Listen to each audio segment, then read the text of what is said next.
Amigos, o nosso Deus, Ele dá umas instruções para nós que parece que Ele tem ciúmes. Talvez tenha.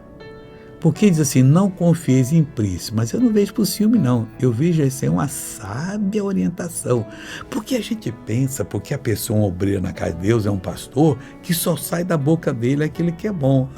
Quando ele prega a palavra sai, mas quando ele está no natural é igual a mim e a você, palavra não vale nada. Mas que isso, é Deus que diz isso, que é da carne não presta para nada.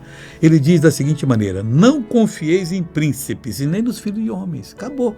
É humano? Não confie.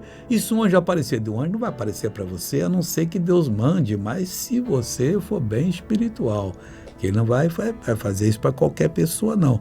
Agora, talvez faça até por necessitado, né? Mas o que eu tenho que confiar? Meu amigo, só em quem há salvação, que é o nosso Pai.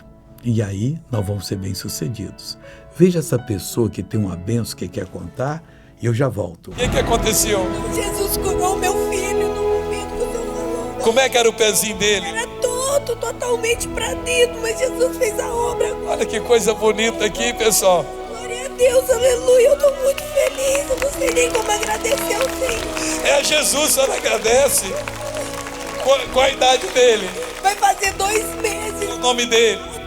Arthur, você está abençoado. Agora eu voltei para orar por você. Querido Deus, eu estendo a minha mão em direção a essa pessoa, eu repreendo todo o mal que está na vida dela, eu mando que saia, que vá embora, que desapareça, abandone essa pessoa agora. Eu estou ordenando em nome de Jesus Cristo e você diz amém. Bom dia.